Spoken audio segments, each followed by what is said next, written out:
The following podcast contains spoilers and language that our mothers would prefer we did not use. Like, Mate, did we watch a thing this week? yeah, we did.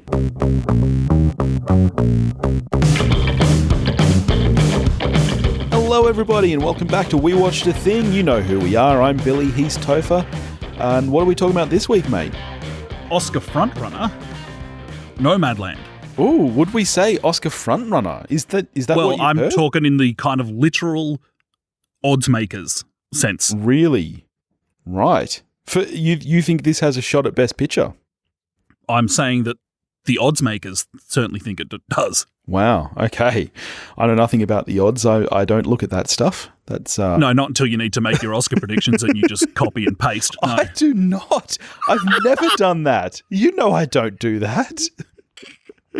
I bring up the odds when we talk about our Oscar picks after we've made our Oscar picks, only to bring in an interesting third perspective. And then interesting that your tips shift significantly then after having looked at them. Very strange stuff. Mate, I did that one time, and yes, I got only one wrong. But I was banned from all the tipping contests because I'd looked at the odds. Yeah.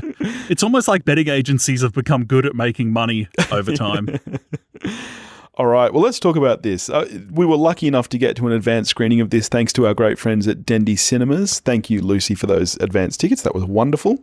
So let's talk about this. Nomadland is a 2020 American contemporary Western drama film directed by Chloe Zhao, who also wrote, edited, and produced the film. It's based on the 2017 non-fiction book Nomadland, Surviving America in the 21st Century by Jessica Bruder, and it stars Frances McDormand.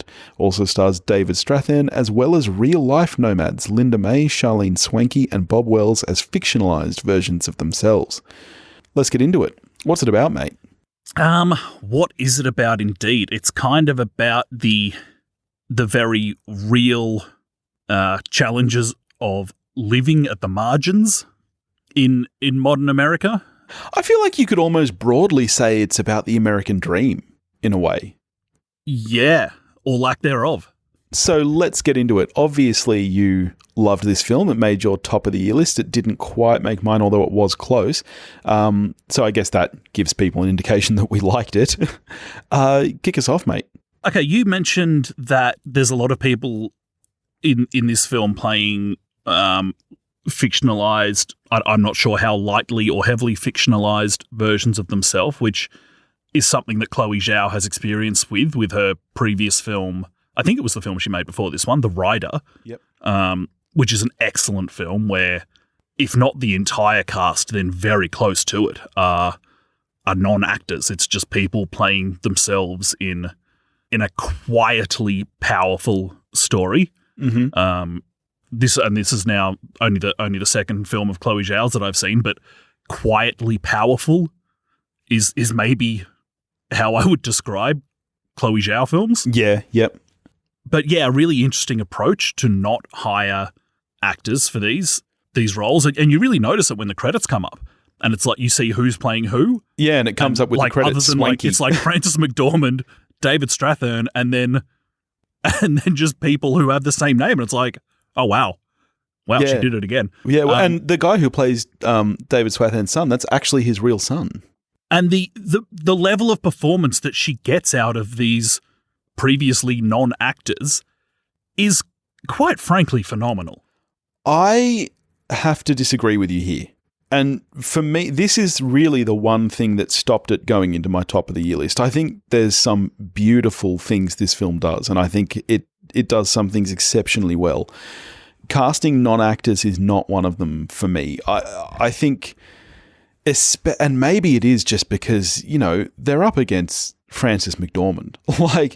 To carry a scene, there are whole scenes where it's just Frances McDormand and one of these guys together talking, conversing, and Frances McDormand is so incredible in this film, and she is so real and raw. And as I said to you when we walked out, if she doesn't win the Oscar for this, it's purely because she's won it before, or because she's not really doing anything huge. She's not big enough in this film. There's no scene where she breaks down and cries or something, which the Oscars love. I found that even though, these actors aren't actors, it felt a lot more like acting to me. They didn't come across as real as Frances McDormand does. Like, you can almost see them thinking the lines through in their head. And to me, it takes the realism away. Like, the film, for a lot of it, is filmed almost documentary style, you could say. There's a lot of, real living camera stuff. I don't feel like the dialogue or the performances a lot of the time match that tone for me. I think a lot of the dialogue feels quite written, and I think that comes down to the performances. So for me, that didn't land.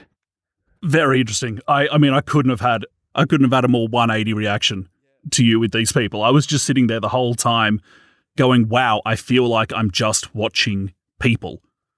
And then it all made sense when the credits rolled. And I was like, oh, it's because they're people. That's and they don't interesting. have to act this experience. Yeah. This is their experience. Yeah. See, and it might be their experience, but it's not that, for me, it was the dialogue itself didn't come across as real. And again, I think that's just because, people who aren't used to memorizing dialogue and reading it, no matter how close they are to that dialogue and that experience, you can feel it, I think. It just didn't quite land for me. You've touched briefly on the way the film is shot. It's a way of shooting that just appeals to me. There's plenty of scenes in the film that have this kind of Malick-esque feel to them, with the low sun and the really wide lens just following a character around in this. In some scenes, it feels like this kind of semi-dream state with the camera just floating through these scenes as she's kind of drifting from mini chapter to mini chapter in this larger chapter of her life, which, I mean, firstly, there's a lot of scenes that just look fucking great. Yes. Because of the lighting conditions they're shot in, the landscape they're in, and the control and brilliance of the operator. Yeah. But just on a personal taste level, it's something that just works for me. I couldn't agree more. I love this style of shooting. And it, as I said, there's almost this living camera documentary feel to it, and yet it is so polished as well. Like, I just think it's such a gorgeous film. It's real Emmanuel Lubezki vibes for me in the shooting of the film. Yeah. Gorgeous stuff. Absolutely. And you brought up the landscapes. It is filmed with the landscape almost being a character all in of itself. Like, even scenes that are quite emotional, some films would go really tight on the actors' faces. This lets everything breathe, and it never lets you forget where these people are. And like, the landscape changes and the tone of the film changes with it. Like, there are scenes that are brutally cold, and then there are scenes in the middle of the desert. And the landscape is always present, and it just looks fucking beautiful. The story certainly, it feels very intentional to make sure that you're aware that you're watching people who normally are not the center of movies that we see. Yes, yeah. And not only that, but it's happening in this corridor of America that is not normally the focus of films, which tend to be more East and West Coast. Yes. Certainly in the mainstream, like, for sure. And most characters we get in films, sure, they're all different in their own way, but more or less they do fit into boxes. Yeah. Even in bad films, in good films, doesn't matter. You mentioned it in what this film has to say about the so-called American dream, which we can call it the American dream. You just insert country's name and then dream. That's right. Absolutely. It happens in a lot of places, but it's not something that we spend a lot of time putting a spotlight on in films. That's right. And I love what this movie is doing. It's making a comment on the American dream by looking at people who reject it, and they have completely valid reasons for it. Like, there are those beautiful scenes where they're all sitting around in the desert talking about why they've become nomads. And there are very few of them who don't have other options. Like, that's what is really interesting about this film. It's not looking at people who have been forced into this brink of society. Like, you look at Frances McDormand, she has several other options. Like, there are she goes and stays with her sister at one point and she tries to keep her there. She goes to stay with Dave and she could stay there, but she can't bring herself to do it after the death of her husband and after that experience and the way that her entire town was, like, for lack of a better word, just disappeared.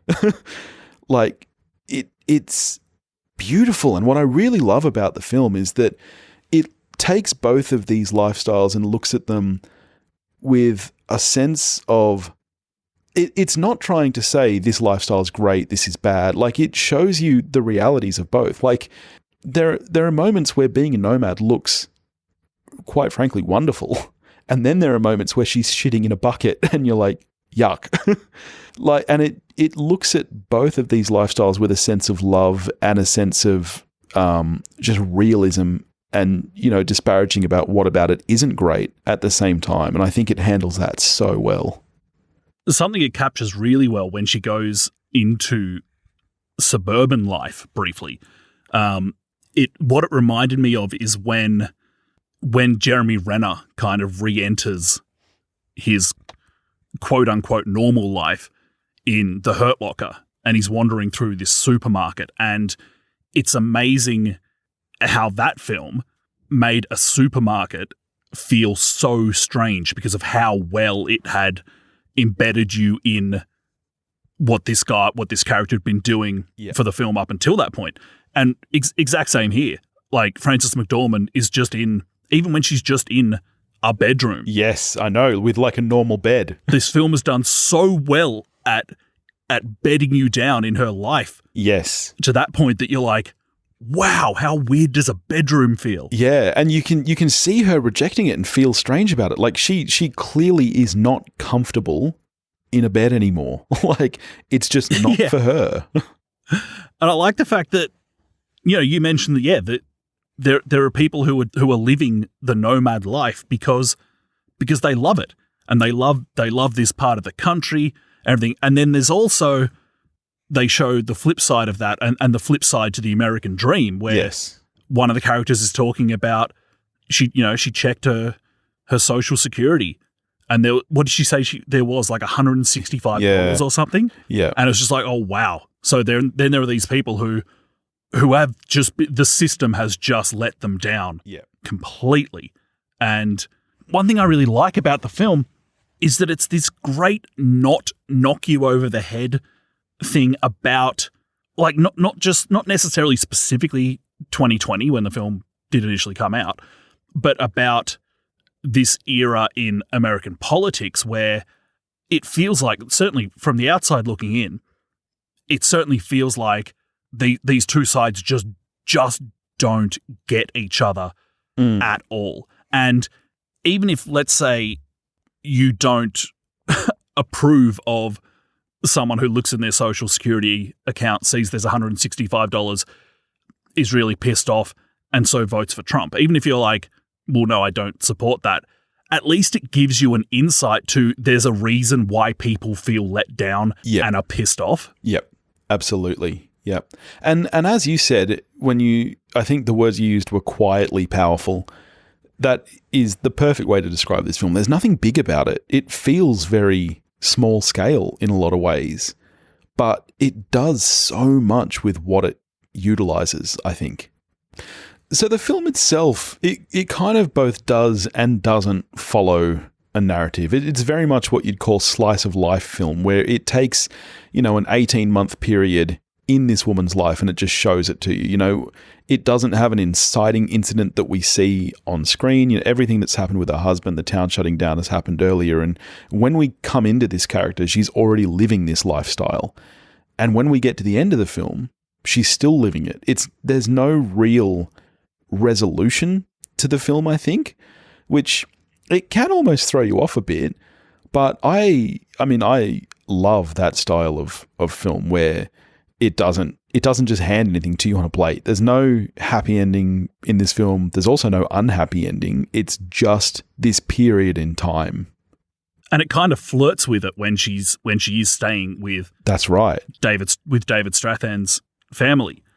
And it's like, and it would be, I think it would feel like a bit of a betrayal if the story had gone, yes, okay, yeah, you know what, we got her in a house. She's going to be okay. Yeah. Like, that would have been that would have been a total disservice. Yeah. And thankfully, then you're like, okay, good, the film's still going. Yeah, absolutely. Even though there's worried. a part of you, because like there's a part of you that wants to be in a nice bed, not in a van. Like there's a part of me that was like, fucking stay. Yeah, I know, right? And that's why the scenes with her and her sister work as well, because I've always struggled with this concept, and it is really hard. You know that old saying, treat people the way you want to be treated? The thing is that that's actually really untrue. Like, because, you know, if you go by that logic, then, well, I want to sleep in a bed, so of course she wants to. It's really hard to come to that level of respect for someone where you're like, no, this is a choice that she's making and I need to allow her to do that. Like, it's very, very hard. Like, I have that problem But you do want to be given the option to sleep in a bed. You want to be given the option of what you want your lodgings to be. You do, but that's not what her sister was doing, really. Her sister wanted her back. Like, she made her come and sleep in the bed before she would give her any money to fix her van up. Like, she wanted to save her. Yeah, absolutely. But the thing about Frances McDormand is that in her eyes, she already was saved. She had her van. She was saved from that lifestyle that most of us think of as quote-unquote normal.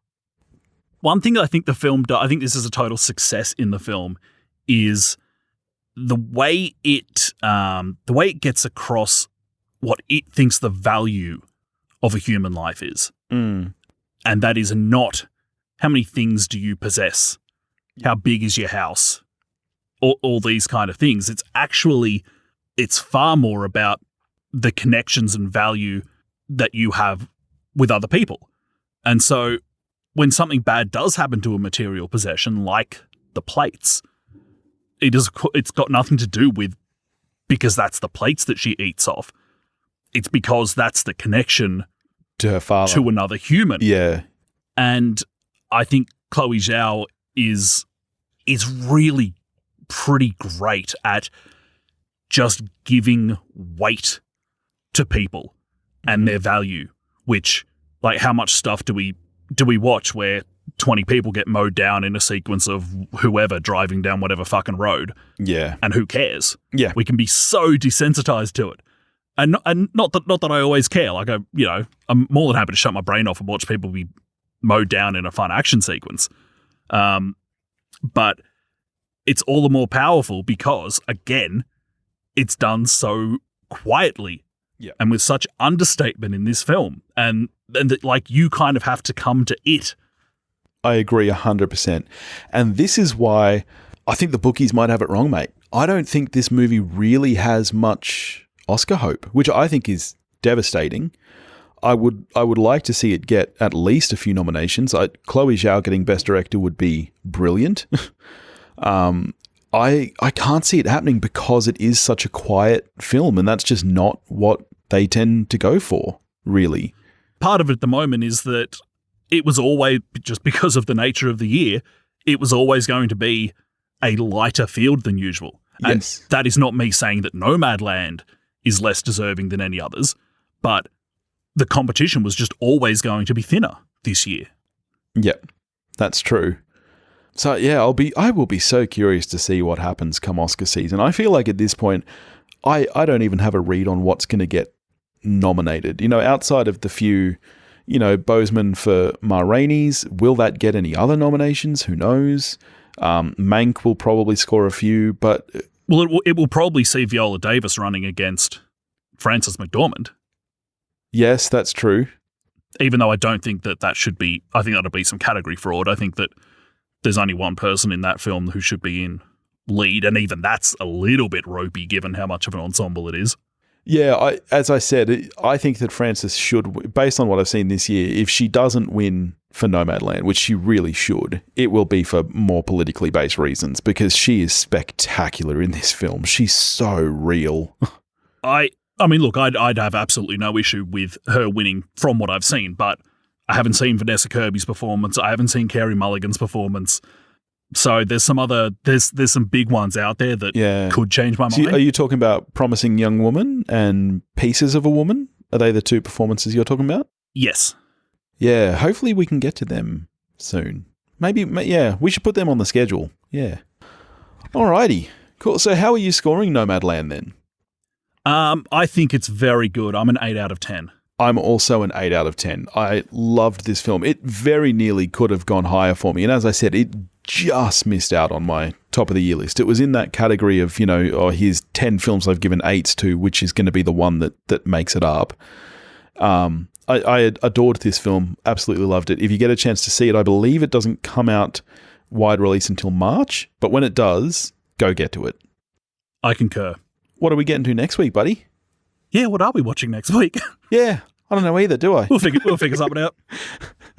We'll talk off mic. We'll come back to you. In the meantime, if you want to get in touch with us, you can do that at wewatchedathing.com or wewatchedathing@gmail.com. You can find us on Facebook, Instagram, and Twitter, all under the handle at wewatchedathing. If you want to help support the show, you can do that at patreon.com/wewatchedathing, and we'll catch you next week. Watch a movie, folks.